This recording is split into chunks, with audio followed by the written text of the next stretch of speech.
नमस्कार दोस्तों, Donald Trump के खिलाफ ईरान के द्वारा असैसिनेशन थ्रेट सामने आए हैं, जिससे हमें याद आता है कि वर्ल्ड लीडर्स हमेशा से ऐसी सिचुएशन का सामना करते आए हैं। ऐसे अटेम्प्ट्स ने कई देशों के पॉलिटिकल लैंडस्केप को हमेशा के लिए बदल दिया।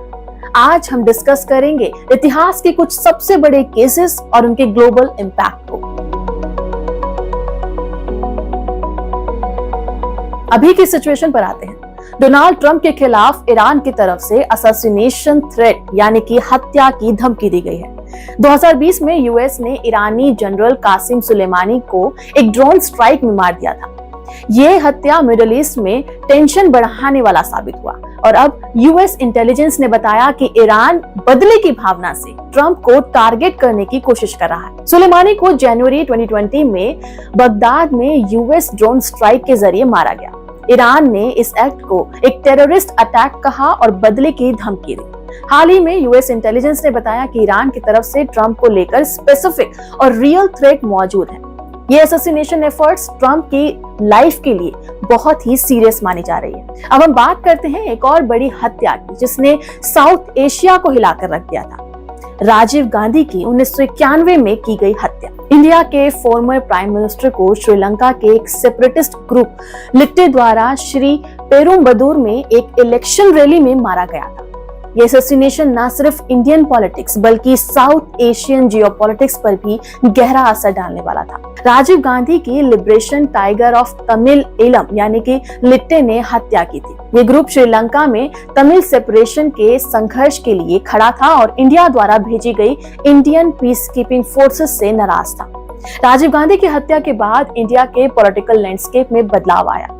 उनके असैसिनेशन ने कांग्रेस पार्टी की स्टेबिलिटी को कमजोर कर दिया था। इंटरनेशनली इसने इंडिया और श्रीलंका के संबंधों पर भी असर डाला, जिससे लिट्टे के खिलाफ ग्लोबल कंडेमिनेशन बढ़ा था। लिट्टे के इन्वॉल्वमेंट के चलते श्रीलंका में कॉन्फ्लिक्ट और भी ज्यादा बढ़ गया था। कई साउथ एशियन कंट्रीज में अलगाववादी आंदोलन को भी ये हत्या इनडायरेक्टली फ्यूल कर गई थी। चलिए अब बात करते हैं पाकिस्तान की सबसे prominent female leader Benazir Bhutto की। भुट्टो की हत्या 27 दिसंबर 2007 को रावलपिंडी में हुई थी, जब वो इलेक्शन कैंपेन कर रही थी। भुट्टो की हत्या ने न सिर्फ पाकिस्तान की पॉलिटिक्स में अस्थिरता ला दी थी, बल्कि पूरे रीजन में इस घटना का असर हुआ था। भुट्टो को एक रैली के दौरान सुसाइड बॉम्बिंग और गन फायर के कॉम्बिनेशन से मारा गया। उनकी हत्या पाकिस्तान की पॉलिटिक्स के लिए बहुत बड़ा झटका थी। भुट्टो की मौत के बाद पाकिस्तान में दंगे और वायलेंस भड़क उठे थे। उनकी हत्या से पाकिस्तान में डेमोक्रेटिक प्रोसेस भी काफी हद तक कमजोर हुआ था। उनकी पार्टी पीपीपी को एक बहुत बड़ा धक्का लगा था।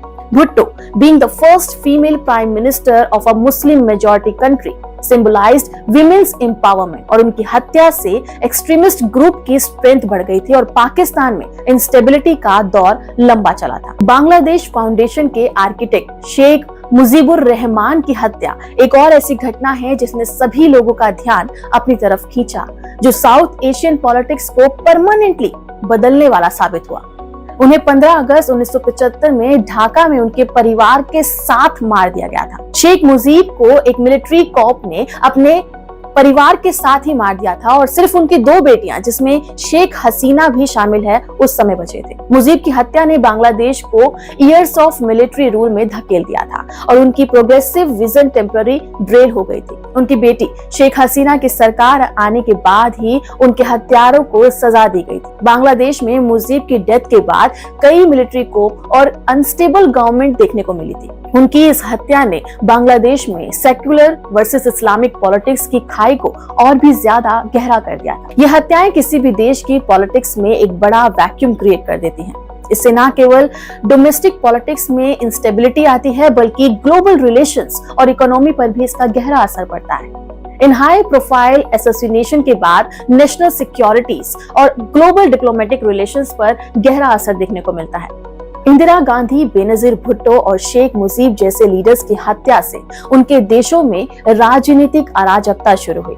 इसने टेम्पररी पावर वैक्यूम भी बना दिया, जिससे अपॉर्चुनिस्टिक फोर्सेस ने उसका भरपूर फायदा उठाया।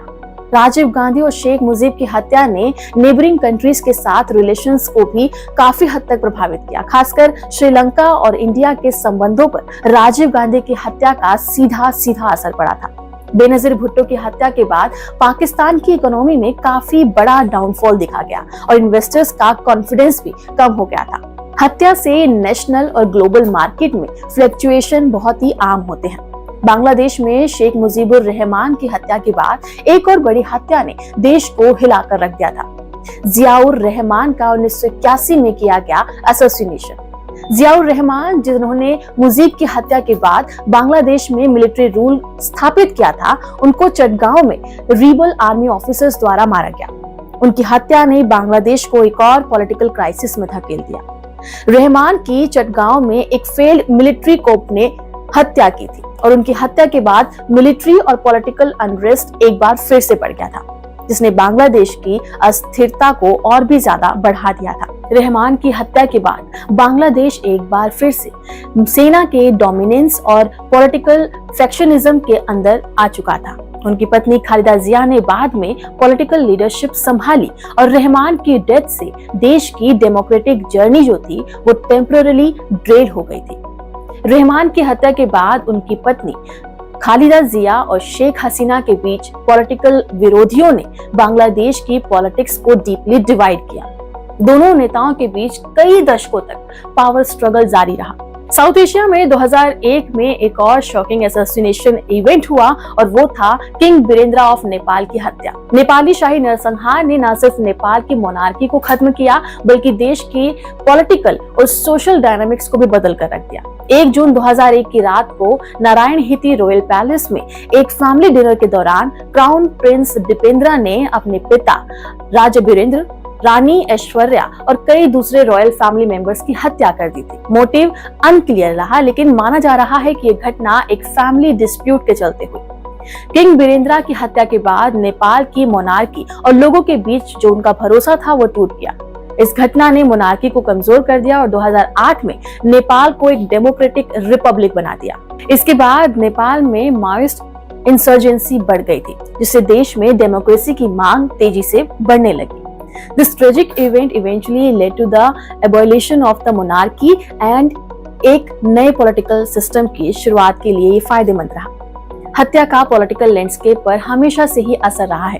हिस्ट्री में कई पावरफुल लीडर्स की हत्या हुई, जिसने न सिर्फ उनके देश में बल्कि ग्लोबली भी इसका असर पड़ा। अब हम बात करेंगे कुछ हाई प्रोफाइल असैसिनेशन की, जिसका असर आज भी महसूस किया जाता है। इसमें पहला नाम आता है जॉन एफ कैनेडी का। 1963 में कैनेडी को डलास टेक्सास में एक ओपन टॉप कार में गोली मारी गई। इस हत्या ने पूरे विश्व को शॉक में डाल दिया। इस घटना ने यूएस की नेशनल सिक्योरिटी पॉलिसीज को हमेशा के लिए बदल दिया। ली हार्वे को इस असैसिनेशन का जिम्मेदार ठहराया गया। कैनेडी के असैसिनेशन की वजह से अमेरिका के पॉलिटिक्स में एक ह्यूज शिफ्ट आया था, जिसको सभी ने महसूस किया था। इंडिया में भी एक बड़ा पॉलिटिकल असैसिनेशन हुआ जब इंदिरा गांधी, जो उस समय की प्राइम मिनिस्टर थी, 1984 में अपने ही सिख बॉडीगार्ड द्वारा मार दी गई।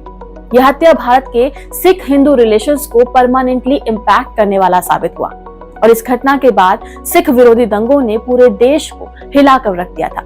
एक और बड़े असैसिनेशन की बात करें तो वो है अब्राहम लिंकन का 1865 में जो मर्डर हुआ है उसके बाद। लिंकन की हत्या तब हुई जब यूएस सिविल वॉर लगभग खत्म हो चुकी थी। उनकी डेथ ने यूएस में रिकंस्ट्रक्शन इरा को धीमा कर दिया और नस्लीय मुद्दों पर नेगेटिव इम्पैक्ट डाला। खैर, ये तो बात हुई उन हत्याओं के बारे में जिन्हें अंजाम दिया गया और इसका असर देश और दुनिया पर दिखाई दिया। लेकिन अब बात करते हैं ऐसी हत्याओं की कोशिशों की जो नाकाम रही। कई बार वर्ल्ड लीडर उस हमले की कोशिशों में बच निकले।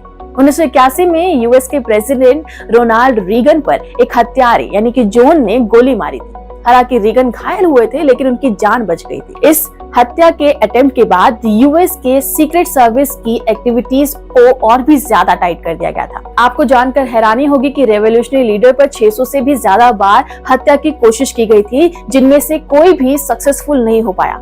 इनमें पॉइजन, सिगार से लेकर एक्सप्लोसिव जो भी थ्रेट था, वो कई तरह के मेथड का इस्तेमाल किया गया, लेकिन इन सभी अटेम्प्ट को फेल कर दिया गया। डिजिटल एज में भी हत्या का तरीका बदल गया है। अब साइबर अटैक और ड्रोन स्ट्राइक जैसी टेक्निक का इस्तेमाल किया जा रहा है। पिछले कुछ सालों में हत्या को अंजाम देने के लिए नई नई स्ट्रेटेजीज का इस्तेमाल किया जा रहा है। 2020 में कासिम सुलेमानी की हत्या एक ड्रोन स्ट्राइक से हुई थी और ये इंसिडेंट दुनिया भर के लीडर के लिए एक वार्निंग थी। रशिया में पॉइजनिंग एक बहुत ही कॉमन हत्या का टूल रहा है। व्लादिमीर पुतिन पर कई बार अपने क्रिटिक्स को पॉइजन करने का आरोप लगा है। सबसे नोटेबल केस था अपोजिशन लीडर एलेक्सी का, जो कि नर्व एजेंट पॉइजनिंग से बचे थे। देखिए दोस्तों, असैसिनेशन का असर सिर्फ एक व्यक्ति की मौत तक सीमित नहीं रहता। इनकी वजह से पूरे पॉलिटिकल सिस्टम में बदलाव आ जाता है, जिससे ग्लोबल पॉलिटिक्स और इकोनॉमिक्स पर भी असर पड़ता है। जब एक लीडर का असैसिनेशन यानी कि उसकी हत्या होती है, तो उससे नेशनल सिक्योरिटी को भी नुकसान पहुंचता है और उस देश की इकोनॉमी पर भी नेगेटिव इम्पैक्ट होता है। जिसे इंदिरा गांधी की हत्या के बाद इंडिया में पॉलिटिकल और सोशल अनस्टेबिलिटी बढ़ चुकी थी। यूएस में JFK की हत्या ने पूरे देश को हैरानी में डाल दिया था और कॉन्स्पिरेसी जो भी थ्योरी थी, उन सब ने पब्लिक ट्रस्ट को कमजोर कर दिया था। वही बेनजीर भुट्टो की हत्या ने पाकिस्तान में एक्सट्रीमिज्म की जो भावना थी उसको बढ़ा दिया था और उस समय की डेमोक्रेटिक प्रोसेस को काफी हद तक कमजोर कर दिया गया था। पॉलिटिकल असैसिनेशन का एक कॉमन आउटकम है जो कि ये बताता है कि मार्केट में भी कहीं ना कहीं अस्थिरता आ जाएगी। जब इन्फ्लुएंशियल लीडर्स मारे जाते हैं तो अनसर्टेनिटी की वजह से स्टॉक मार्केट में भी गिरावट आ जाती है और इंटरनेशनल रिलेशंस में भी कहीं ना कहीं काफी हद तक टेंशन बढ़ जाती है। हत्या हमेशा से ही एक देश के लिए एक बहुत बड़ा खतरा रहा है और आज भी ये रियलिटी बनी हुई है। चाहे वो फिजिकल अटैक हो, साइबर थ्रेट हो या डिजिटल असैसिनेशन, वर्ल्ड लीडर्स को हमेशा ऐसे रिस्क का सामना करना पड़ता है। हमें देखना होगा कि सिक्योरिटी मेजर्स और इंटरनेशनल रिलेशंस को किस तरह से बेहतर बनाया जा सकता है ताकि लीडर्स और उनकी पॉलिटिक्स को हत्यारों से बचाया जा सके। अगर आपको भी इंफॉर्मेशन वैल्यूएबल लगी है तो इस वीडियो को लाइक करें, शेयर करें और हमारे चैनल को सब्सक्राइब जरूर करें ताकि लोग भी ग्लोबल सिक्योरिटी इश्यूज के बारे में जान सकें। बाकी आपका इन हत्याओं और उनके इम्पैक्ट के बारे में क्या सोचना है, हमें कमेंट सेक्शन में जरूर बताएं। नमस्कार।